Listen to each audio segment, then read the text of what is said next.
This is CBC Here and Now.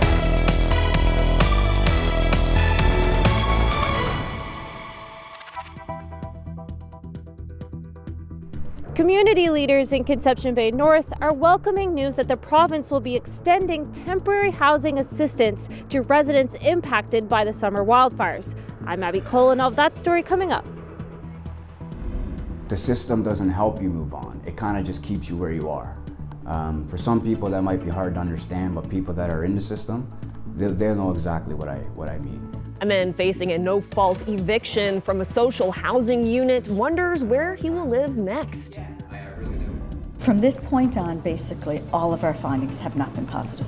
A new report says seniors in this province have some of the lowest incomes and the worst health outcomes compared to the rest of Canada. Good evening and welcome to Here and Now. The PC government is extending the Temporary Housing Assistance Program. The program was initially implemented by the previous Liberal government to support people in the Conception Bay North area displaced by the summer wildfires. And today, community leaders from the impacted areas are welcoming this news. CBC's Abby Cole has that story. The summer wildfires in Conception Bay North forced many families out of their home.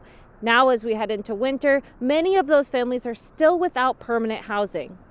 Today, I am pleased to share that Premier Wakeham has extended the Temporary Housing Assistance Program to March the 31st, 2026. The Temporary Housing Assistance Program was originally introduced by former Liberal Premier John Hogan in August to support evacuees without housing. The program allotted anywhere from $1,000 to $1,500 per month to displaced residents. At Thursday's announcement, Minister Ottenheimer says there are still around 45 households currently receiving the funds, and estimates extending the program will cost the government $292,000. She also says the decision to extend the program came out of conversations with community leaders. There's been much uncertainty and much anxiety waiting to hear, what's happening next. And that's why it's very important for us to make these initial steps, these preliminary steps. A recently formed committee of unincorporated communities on the North Shore is one of the groups the province has met with. Tina Bursey represents Kingston on that committee. It's such a big relief for the people in our community who do have the rent, that did lose their homes. Now they don't have to worry about this through Christmas and the winter. Where are they going? Where are they getting the money? Some of the people who lost their homes are seniors who are on a fixed income, but some people really needed that extension.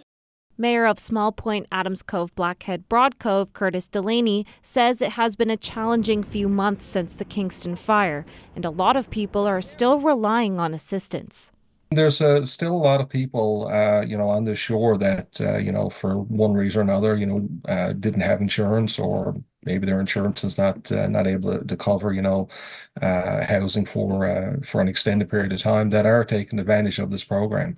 But he says communication with the province has been great and is hopeful that residents will get more help going forward. It's wonderful news. I mean, there's a lot of people that were anxiously waiting for an announcement before the end of the month. So with it coming out now, it gives them some certainty that they have, a place to stay for the next few months and until something more permanent is put in place. Ottenheimer says more longer-term solutions are being discussed with community leaders and emergency partners through a new cabinet committee focused on wildfire recovery. Abby Cole, CBC News, St. John's. Still with the wildfires, a Royal Newfoundland Constabulary officer has been charged with breach of trust after an alleged evacuation zone breach. The RNC says a 50-year-old male is accused of using his position to access personal property inside a fire evacuation zone in August. Now, the officer has been suspended without pay. The RNC told CBC it approached both the Serious Incident Response Team, or CERT, and the RCMP to investigate, but both declined the request. So the RNC took on the investigation itself. The officer is set to appear in court at a later date on charges of breach of trust and breach of an order made under the Emergency Services Act.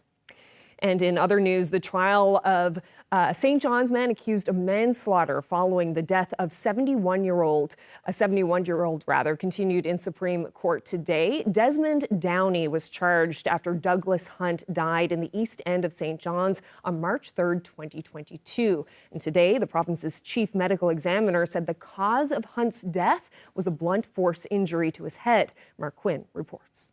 In court this week, Hunt's stepson, James Boland, testified he was present when 56-year-old Downey hit Hunt once in the head during a dispute on Wishingwell Road. Boland and Hunt were outside Downey's home when it happened. Boland's sister was Downey's partner. Boland said Downey questioned what they were doing there, grabbed Hunt's arm and tried to pull him from the car. He said Downey then hit the side of the car and then struck Hunt on the head with his hand as Hunt sat in the driver's seat. On the stand, Boland testified that he couldn't actually see the blow from where he sat in the passenger seat.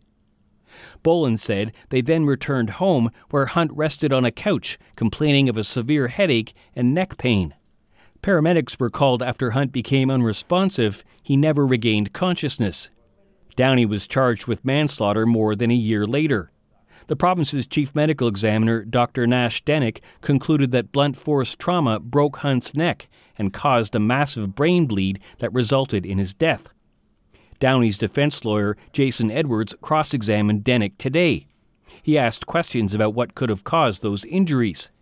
Denick agreed the blood thinner Hunt was prescribed could make a brain bleed more likely.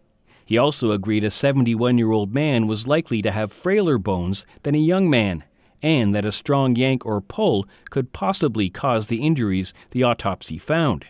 The trial's expected to continue Friday. Mark Quinn, CBC News, St. John's. Still with news from the courts, there was fiery testimony at the trial for accused sexual predator Tony Humby as the mother of a complainant took the stand. She recounted what her son told her and why she decided to storm into Humby's home. But first, a warning, the story contains disturbing details. Ryan Cook reports. The woman on the stand today says she didn't bother to knock when she went to Tony Humby's trailer on Hussey Drive. The woman says her son began to disclose what happened to him there, that Tony Humby had sexually assaulted him when he was 13 and paid him to perform sex acts on other teens. She says he told her the story a few times, adding more detail each time. Eventually, she had enough. She walked right through Humby's front door, found him standing in his bathrobe. I told him I'd effing kill him, she told the court. You touched my kid, you raped my son.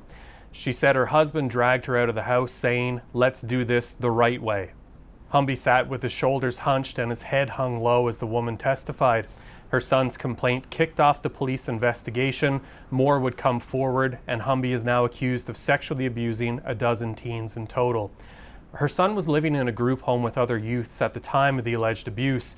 The woman says she told his group home workers to stop bringing them to Hussey Drive, but she says they continued to drop the teens off nearby, just across the intersection on Torbay Road. Trial continues Friday with testimony from the 10th complainant in the case. Ryan Cook, CBC News, St. John's. Well, Clarenville RCMP have released security video of an alleged copper thief. The theft caused a widespread power outage on the Bonavista Peninsula earlier this month. Police are asking for information from anyone who can identify this person. On November 3rd, around 1,800 Newfoundland Power customers lost electricity in the Lethbridge area. The utility company eventually traced it back to this suspect, who infiltrated a substation in Lethbridge and stole several pieces of copper wiring. Well, St. John's man being evicted from a social housing unit fears he may become homeless again in February. The CBC's Maddie Ryan has that story. When Kyle Harbin moved into this shared apartment from a private shelter in 2023, he was told it would help him transition into a new life. The 40-year-old says it's a stable situation and his rent is collected directly from income support. But that's all about to change. Harbin was served a no-fault eviction notice from the rental unit's operator in October. I don't know what the next steps are. I'm trying to move on, but it's very difficult. It's very difficult. The St. John's resident says the housing system isn't doing enough to motivate people like him to improve their lives. And looking for a new place to live seems nearly impossible with increasing rent prices and growing wait lists. The system doesn't help you move on. It kind of just keeps you where you are. For some people that might be hard to understand, but people that are in the system, they'll know exactly what I mean. The apartment in Center City is run by the company Three Birds Housing Solutions under a program that supports those with complex needs. It's funded by the Newfoundland and Labrador Housing Corporation. Daniel Kudla, an associate professor of sociology, says social housing evictees enter a harmful cycle. They enter an institutional circuit, basically.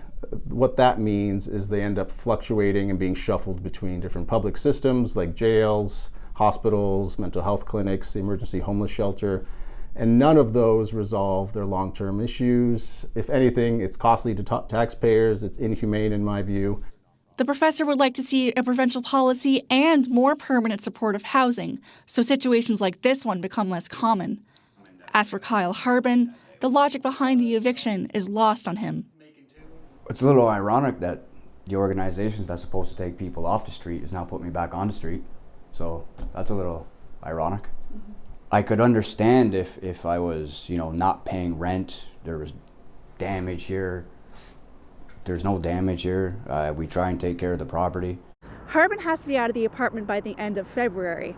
He doesn't know what will happen next, but he still dreams of having his own one-bedroom apartment with his dog, Max. Maddie Ryan, CBC News, St. John's. Well, seniors in this province continue to have some of the worst outcomes in the country. That's according to a new report from the Office of the Seniors Advocate. The CBC's Julia Israel explains. Today, new numbers about seniors' well-being in the province, and some trends are getting worse. Susan Walsh represents the Office of the Seniors Advocate, and she started off with positive statistics. Like in 2024, over 84% of seniors reported they felt satisfied with life and felt a sense of belonging in their community. Even the wait list at the NL Housing Corporation had shrunk some in the last year. Now, that was the good news. From this point on, basically, all of our findings have not been positive. Seniors in this province have the lowest access to primary care in the country, live off some of the lowest incomes in the country. Hip and knee surgery wait times have skyrocketed, crime against seniors is up, and that's all just the tip of the iceberg. We're not investing in community supports and services, and we're certainly not looking at the rural need in the way we need to, because the rural need is even higher than the urban need. The seniors are older, they're poorer. We really need to think about not a one-size-fits-all is not the answer. Until we address the needs in the community and the supports and services that seniors need in the community, this is going to be our reality. Walsh says part of that lack of investment is seen in more seniors feeling food insecure. Emergency room visits are up. The rate of restraint in long-term care homes is far higher than the rest of Canada, and 1 in 5 people who access emergency shelters are age 55 and plus. We need to be focused on how we can prevent this from happening, how we can prevent seniors from getting more unwell, how we can prevent people from ending up having to go to long-term care. It's inevitable if we don't support them early. It's all about prevention and earlier intervention. The missing piece is legislation to write senior care into law, from community care to long-term facilities to palliative care. Walsh says this should be the government's first priority. Once the legislation is there, then that sets the framework and requires government to follow it, and the money will follow that. In Newfoundland and Labrador, we don't even have long-term care legislation, right? So almost every single province in this country has had long-term care legislation for years. We don't even have that. I'm saying skip over that at this rate. We've missed that timeline. Go straight to a continuum of care legislation, which is best practice in this country, and let's get it right now. With a rapidly aging population, the need will only grow. Julia Israel, CBC News, St. John's. Coming up, we'll hear about the launch of this year's Salvation Army Kettle campaign, and the group has a new financial goal this year to help those in need. Well, today we still saw some flurries and showers on the west coast thanks to onshore flow. Other than that, it's been beautiful. That will continue as we head through the night tonight, but we do have another area of low pressure that's going to move in tomorrow. That is going to bring some rain tomorrow evening for parts of the island, and then snow for parts of Labrador, and then another system on the weekend that could bring rain, snow, and wind. I'll break it all down for you coming up.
Hi everyone, I'm Jane 80. Coming up this weekend on Land and Sea, a brand new show.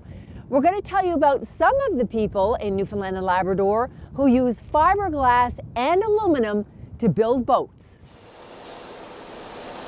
First step would be the paint, which we call gel coat. It's a resin-based paint. So essentially you're starting inside out. The first layer is the paint, and then you build your layers of fiberglass. So the paint is what people see on the outside of the boat. That's right. So it starts with the outside and you work your way in. Exactly. This mold is for the seats and lockers that'll sit inside the boat's hull. Workers spray a layer of cloth fiberglass strands and then cover it with a liquid resin. They roll out the resin to make sure it gets into every nook and cranny. Then they leave it to cure. Once dry, they do it all again and again. Layers of fiberglass, layers of resin. Roll, cure, repeat. This hull recently came out of the mold. It's not trimmed yet, but this boat has all the layers in it now. 9 layers of fiberglass and resin in the bottom of the boat, 7 layers on the sides. A little rough looking now, but it won't be long before it's sitting on a trailer ready to go. So that's a brand new show all about boat building in Newfoundland and Labrador. You can catch that show coming up this Sunday at 11:30. If you miss it on Sunday, you can always see it on Monday right after Here and Now. So join us Sunday for Land and Sea. Well, some pistachios in this province are being recalled due to salmonella contamination. Health Canada says the affected pistachios are sold in a wide variety of bulk quantities to hotels, restaurants, institutions, manufacturers, and in retail in amounts ranging between 10 and 25 kilograms. More information can be found on the Health Canada recall website. Well, the Salvation Army kicked off its annual kettle campaign this morning in St. John's. The group is hoping to raise $375,000 in the province's capital city this season, but organizers are well aware of the financial challenges facing the public right now and those who avail of their services. We are here this morning at our Hope in the City breakfast. It's just concluded, and we're kicking off the Christmas season and our kettle campaign right here in St. John's. It's vital to the work that we do. We could not do it without the generous support of donors, the sponsors who donated today here to help put our Hope in the City together, but all those folks who drop a loonie or a toonie in the kettle helps us to bring hope to this city. The kettle campaign this year in St. John's, we're hoping to raise $375,000. Those funds stay local here in St. John's or in any community where kettle funds are raised right across the province. And they go to support our year-round programs. The Salvation Army is serving this community 365 days a year. And whether it's through our food bank program, our community meal, or other support programs for families and children. For assistance at Christmas, we do a number of toy drives, but there are other additional costs involved. And so the kettle funds go to support all of those programs. It's always challenging. What we are seeing is an increase in need of folks coming to us, in particular, people who've never had to access our services or a food bank anywhere before. And they might be already working 2 jobs, but with rising costs and fear of what the future costs might be, families are really struggling. And at this time of year, none of us wants to think about a child going without a gift under the tree at Christmas time. It's a symbol of hope that tomorrow will be better than today. You're going to donate. Thank you so much today. They're just going out. Tomorrow they'll be out around the city. And again, we encourage, if you've got a loonie or a toonie, it doesn't have to be a huge donation, but even every small amount helps. And of course, we've got Tip Tap on most of the kettle stands around, so really easy for those of us who don't carry much cash anymore. These funds are vital for us to continue to serve this community.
CBC News.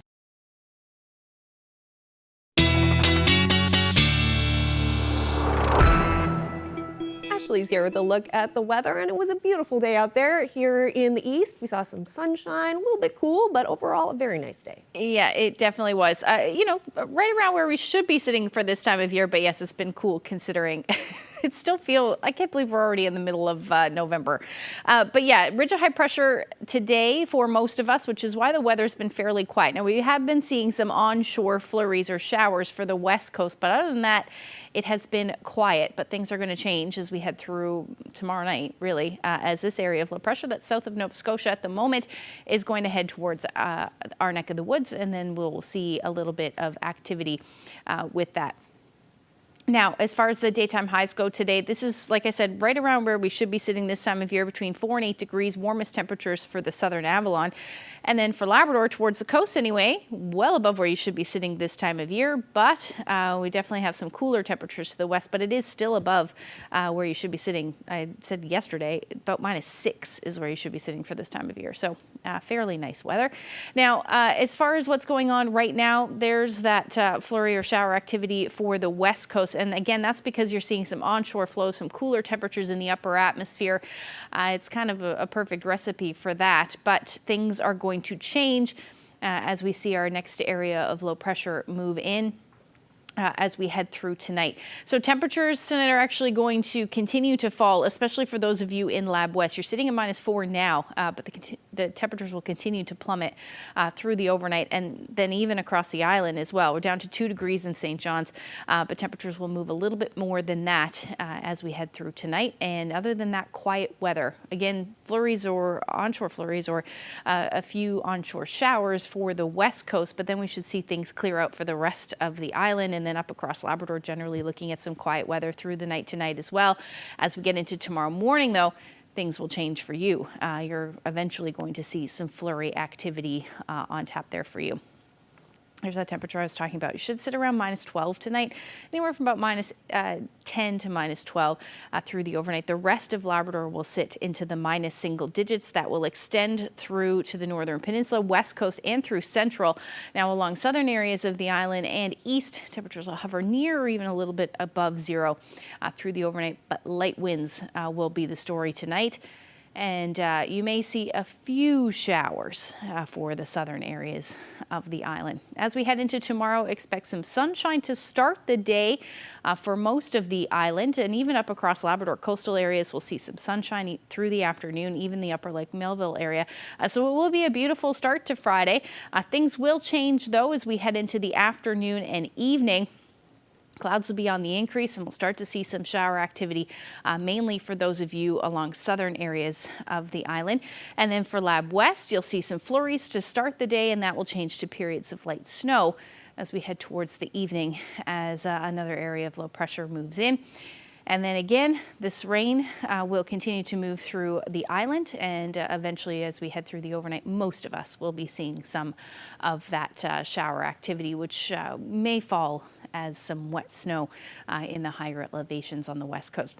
Now, as far as the rainfall amounts go, nothing super significant. We could pick up another 10 to 20 millimeters for eastern areas of the island in some of the heaviest showers. But other than that, generally between 5 to 10 millimeters and even less through central and the northern peninsula. And then snowfall amounts as we get through Saturday afternoon across Labrador anyway, will sit somewhere between 5 to 10 centimeters. We may see some pockets of higher snowfall amounts. But overall, that's what it's looking like at this point. Now, for your Friday temperatures, 5 to 6 or 4 to 6 degrees, a little cooler for the northern peninsula, 3 or 4 degrees for you. And again, generally light winds. Now, for Labrador, you'll be sitting around 0 or a few degrees above towards the coast. But Lab West, you're still going to be sitting in those minus single digits, which is why you're going to see some snow. Now, that's one system. As we head into Sunday, we'll see another area of low pressure move in, and that's going to bring another round of rain and potentially some wind for eastern areas of the island, so keep that in mind. In behind that, we may see some snow as well for the western portion of the island into Sunday afternoon, and then continuing into Monday as well. I'll break that down for you in the long-range forecast. Thanks, Ashley. Well, today is the Transgender Day of Remembrance in Canada and the United States. It's a day to remember those whose lives were lost to anti-transgender violence. Micah Holohan is with the group Trans Support NL. She spoke with CBC about the importance of observing this day each year.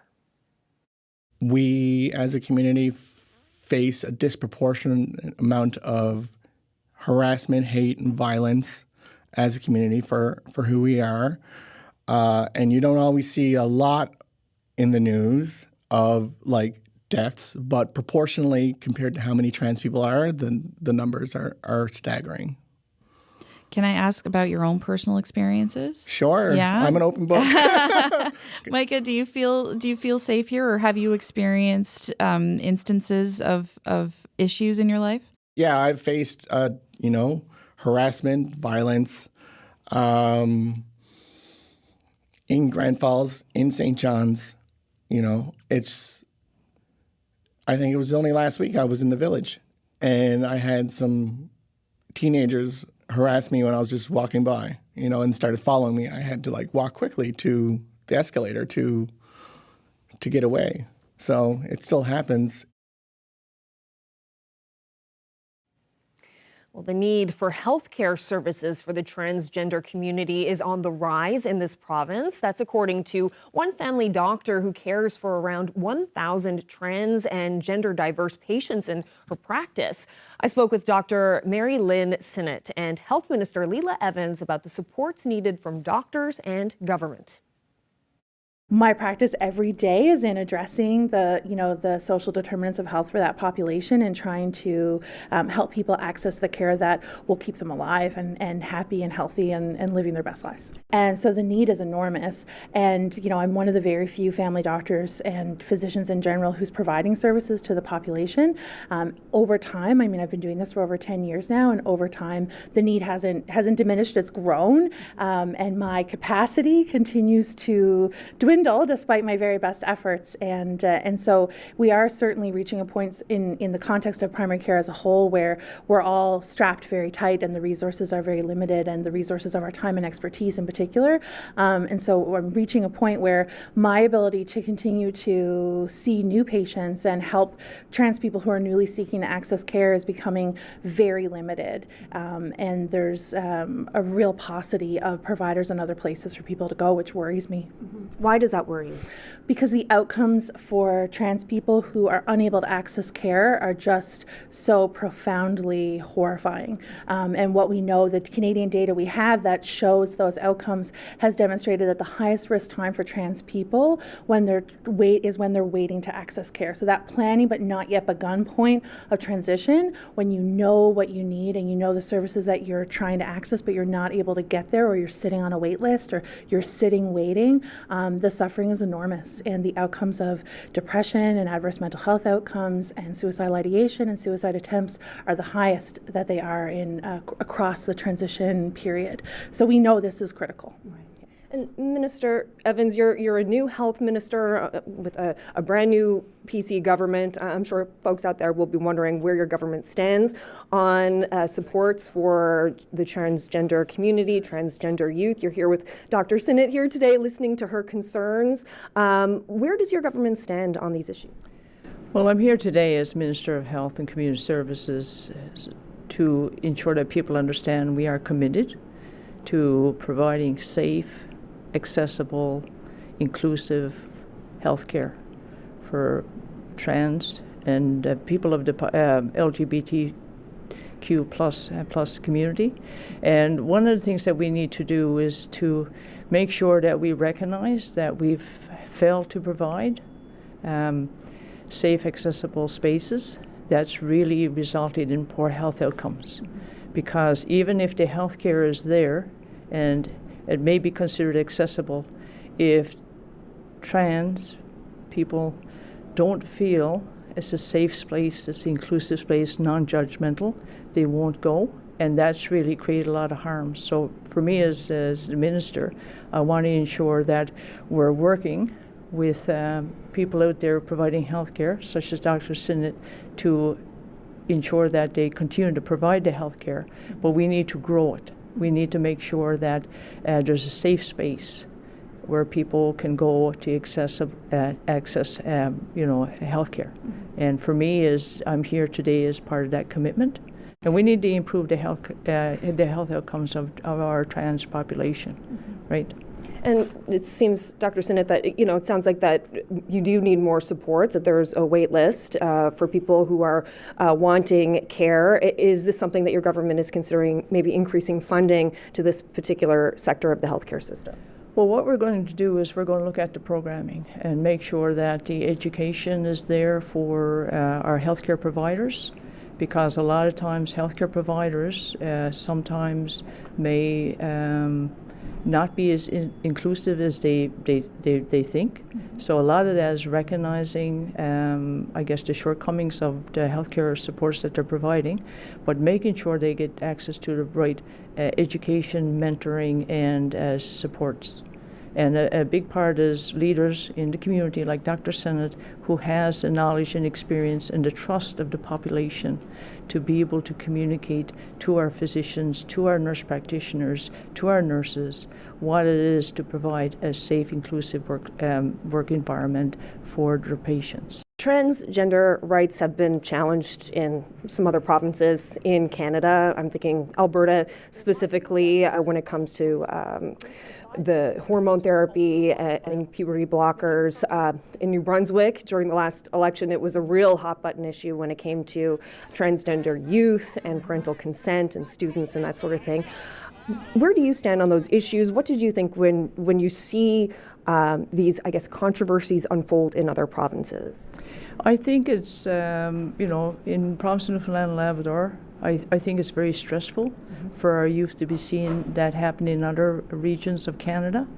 Canada is supposed to be a first world country. And with a first world country is being able to access adequate and appropriate health care.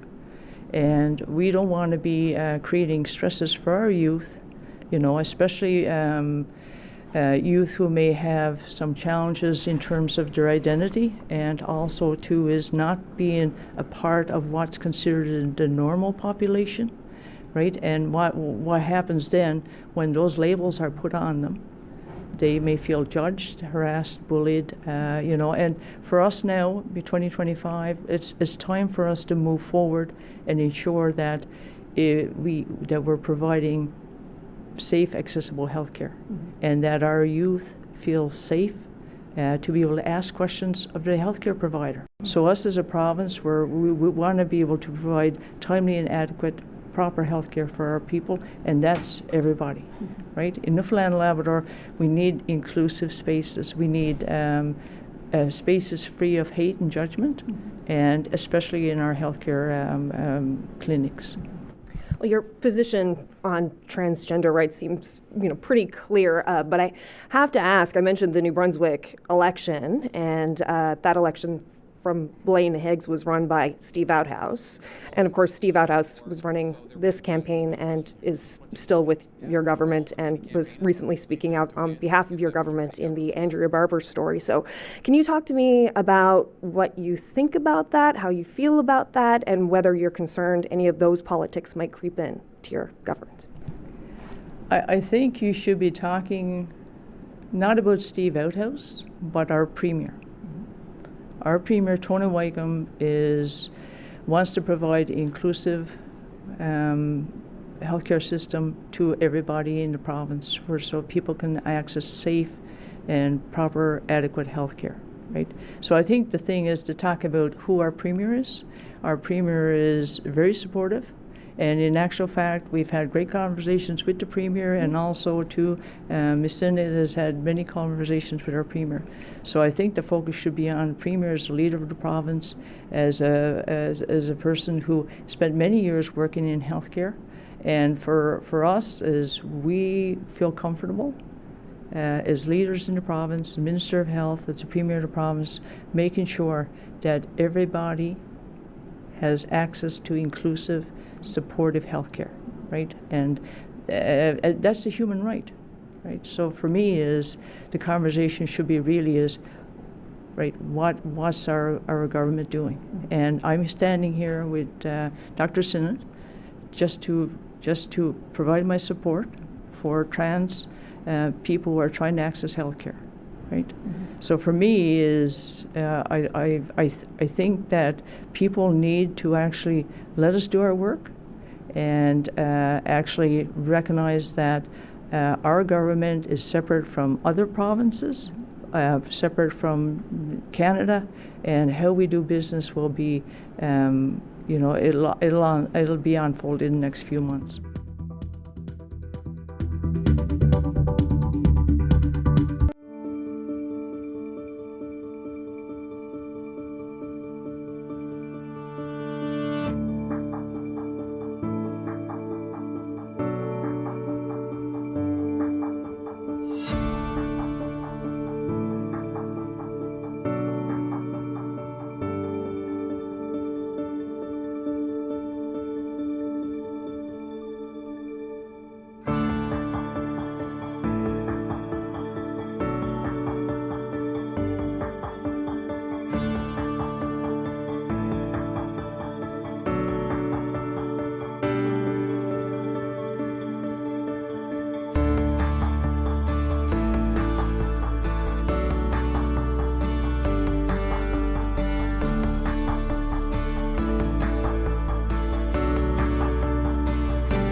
Hydro-Quebec's chief executive says she's confident the Churchill Falls MOU will be finalized.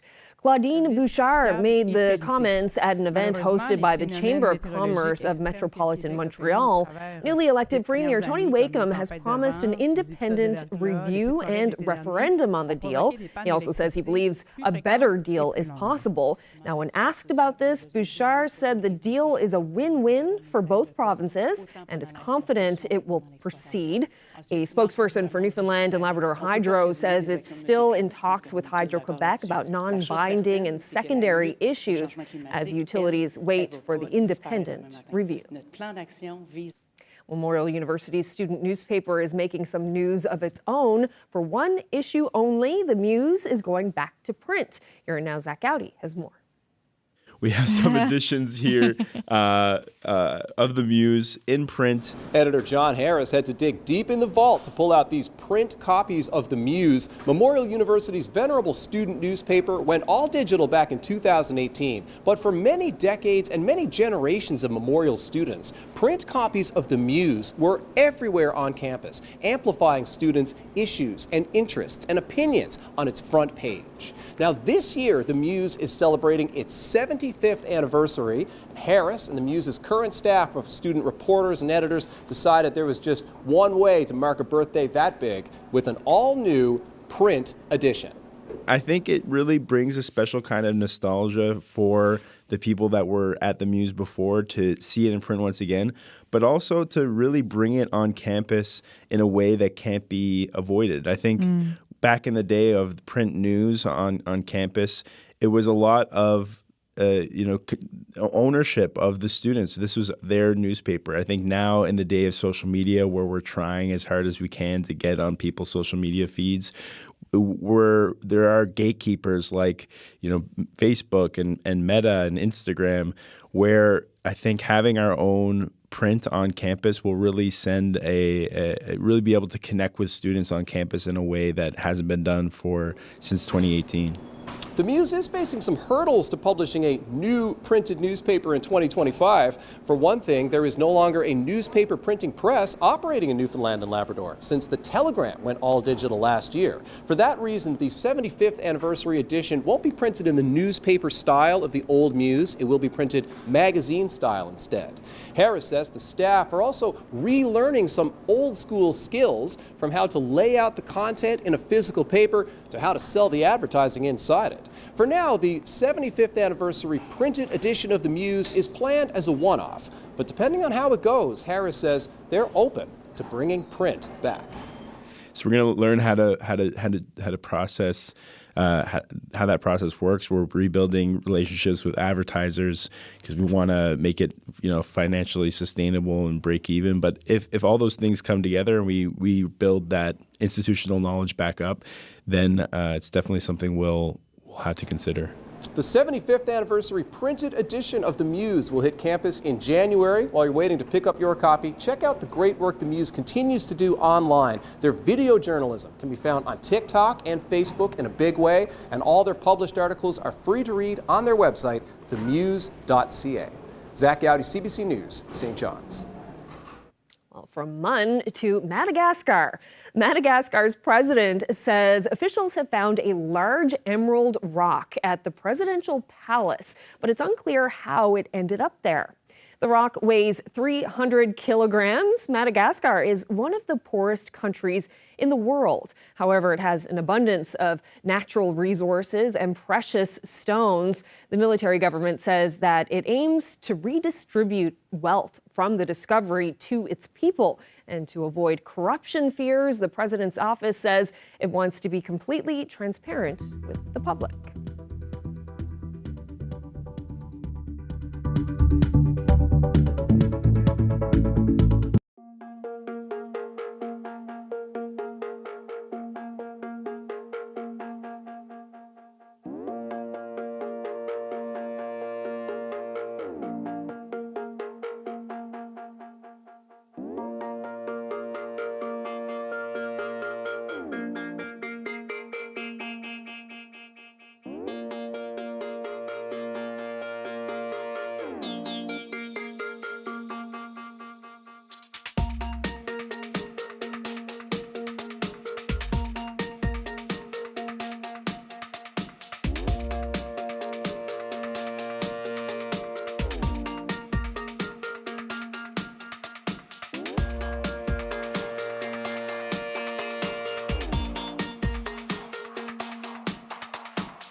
1964, we were granted a license for our second, but now primary production center in St. John's. CBNT just went on the air on October the 1st of that year from temporary quarters on Water Street West and continued there until March 1966, when the big move took place.